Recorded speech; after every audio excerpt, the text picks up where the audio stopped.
But somehow still Starbucks makes billions of dollars a year selling milky sugar water. Why? Because the audience is bullshit. The audience doesn't know what it wants. The audience knows what it likes, but the audience doesn't know what it wants.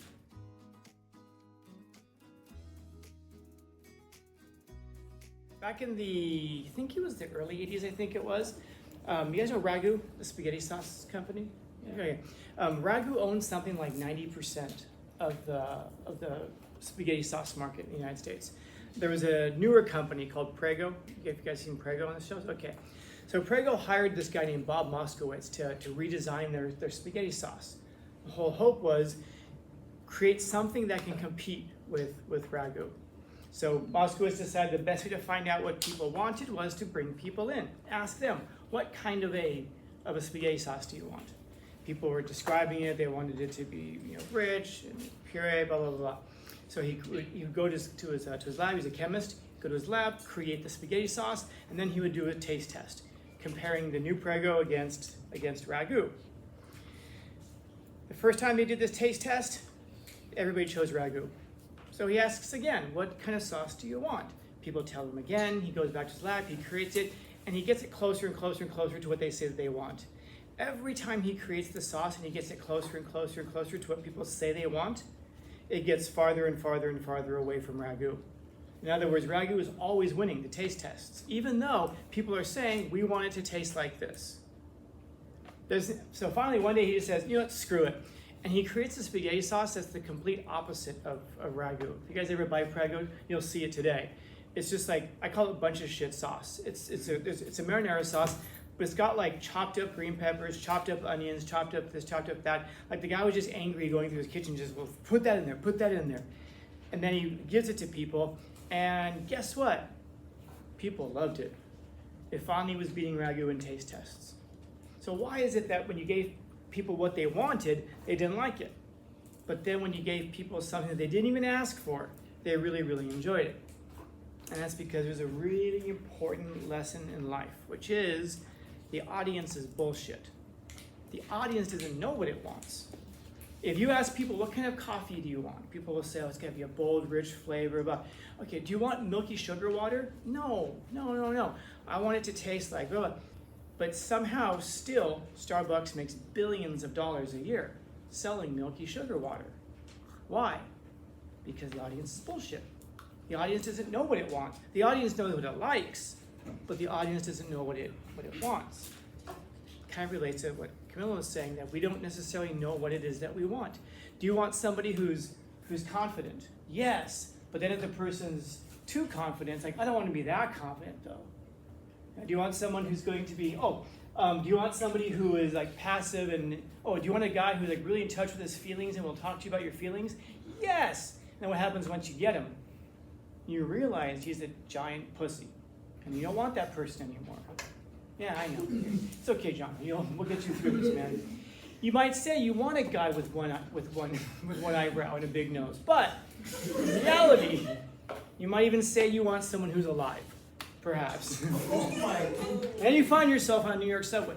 You don't know what it is that you really want in life until you actually encounter it. And sometimes the things that you encounter are going to surprise you.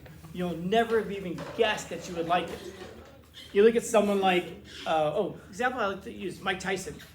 Mike Tyson, who was he was 20 years old. He became the undisputed champion of the world, heavyweight champion of the world. Guy unified all three major titles together under one. And you see this guy, he's a monster, 20 years old. And you ask him, what does he enjoy? That guy enjoys partying, that guy enjoys fighting, that guy enjoys owning tigers. This guy's got mansions, and it guy's all over the place. When you talk to Mike Tyson 15, 20 years after that, I think it's 20 years after that, what does he enjoy doing?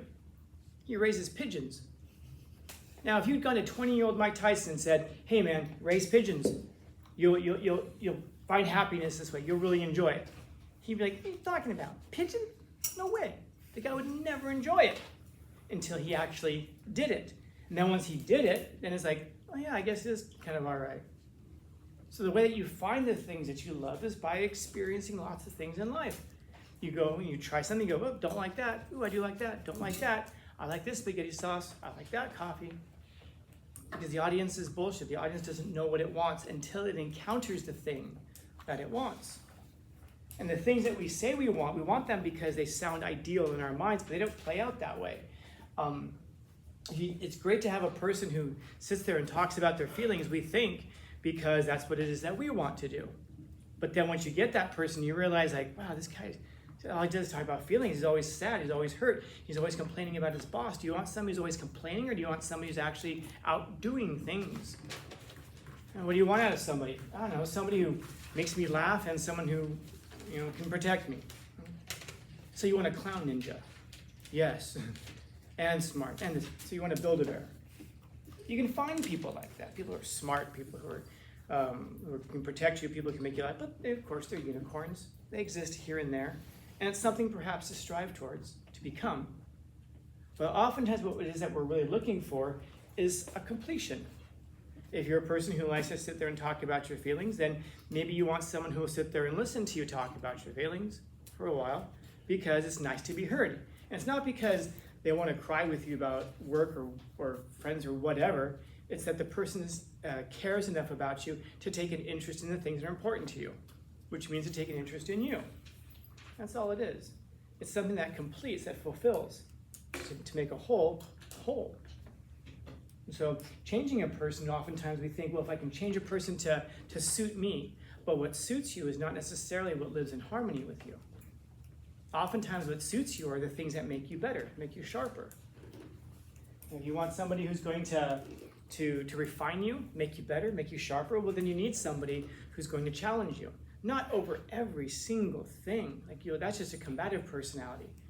And I've seen people like this who, I have a friend who's with somebody, and he complains to me because, she'll ask him, he'll ask her, what do you want for, actually a better one. They'll go eat, and she'll say, I don't know, do I want steak or do I want pasta? And she'll ask him, and he'll say, you like the steak here? Yeah, but last time I was too well done. I'm gonna get the pasta. No matter what he says, she always chooses the opposite. And but he's not the kind of person who's going to say, therefore, the opposite, so that she'll choose the opposite. But that's just a combative personality. So what do you suppose he does now when she asks him questions like that? He just doesn't answer. He won't answer.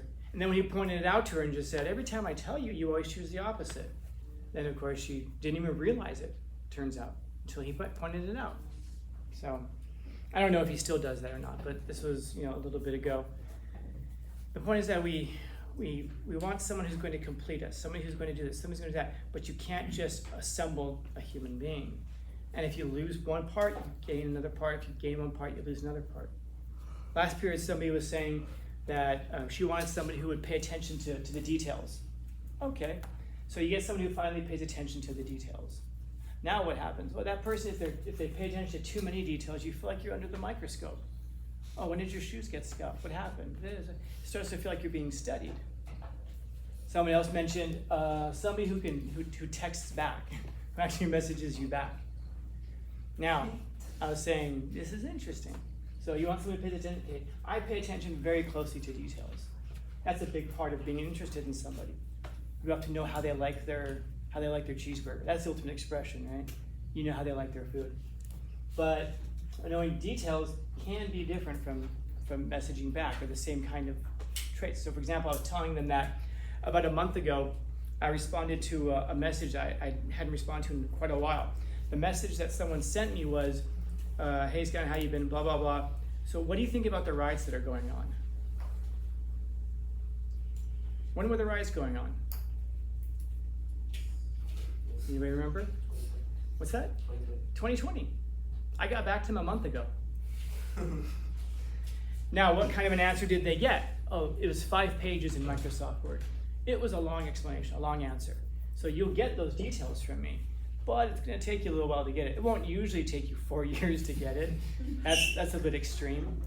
But sometimes it'll take, I have a message right now that I got over a week ago, I still haven't responded to. It's somebody who's asking me, hey, I meant to ask you, how come you've been driving your car lately and not your truck? How long does it take to respond to that message? So far, a week and a half. How long would it take me to sit down and answer you? I'm not just going to say, 'cause. I'm gonna give you a detailed answer.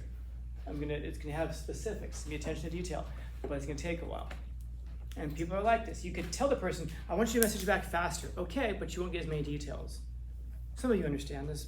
Bueno, bonito, barato, right? Those are your choices. You can pick two, only two. You want it fast, you want it pretty, or do you want it cheap? You can get it fast and cheap, but it won't be pretty. You can get it pretty and cheap, but it won't be fast. You can only pick two of the three. And people's personalities are like that. You can, if you were trying to change their personality around any one aspect, you could be changing the whole thing.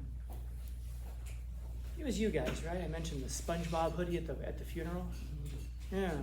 So now, I don't know, maybe that guy all of a sudden has a great style, but it changes his overall perspective because now he dresses differently, people treat him differently, now he behaves differently. You could have changed the entire person just by changing one little aspect of like a Jenga puzzle. You never can tell. You never can tell. And so that doesn't mean you should never change a person because there are things about a person that probably should be changed. Yeah. But it's important to ask ourselves if we're changing the person because it's better for them. And I think I was mentioning in last class, my fourth period, a student was telling me about his uncle who stinks. Was I telling you guys about that? Yeah. And she got him foot powder and all that stuff. Why? Because she wants the rest of the world to see him as wonderfully as she sees him. That's all it is. She's not trying to make him better. Like, oh, you stink, fix it. She got with him. She loves him anyway. But it's like the rest of the world, I want them to see you the way I see you. I think you're fantastic. I want them to see you as fantastic as I see them, as I see you. That's all. It's for their glory, not necessarily for yours. That's a healthy way of seeing it. If instead, you need to dress differently because otherwise I won't look as good, that's different. Not necessarily bad, but it is different. So, questions, comments, concerns, complaints, criticisms, critiques?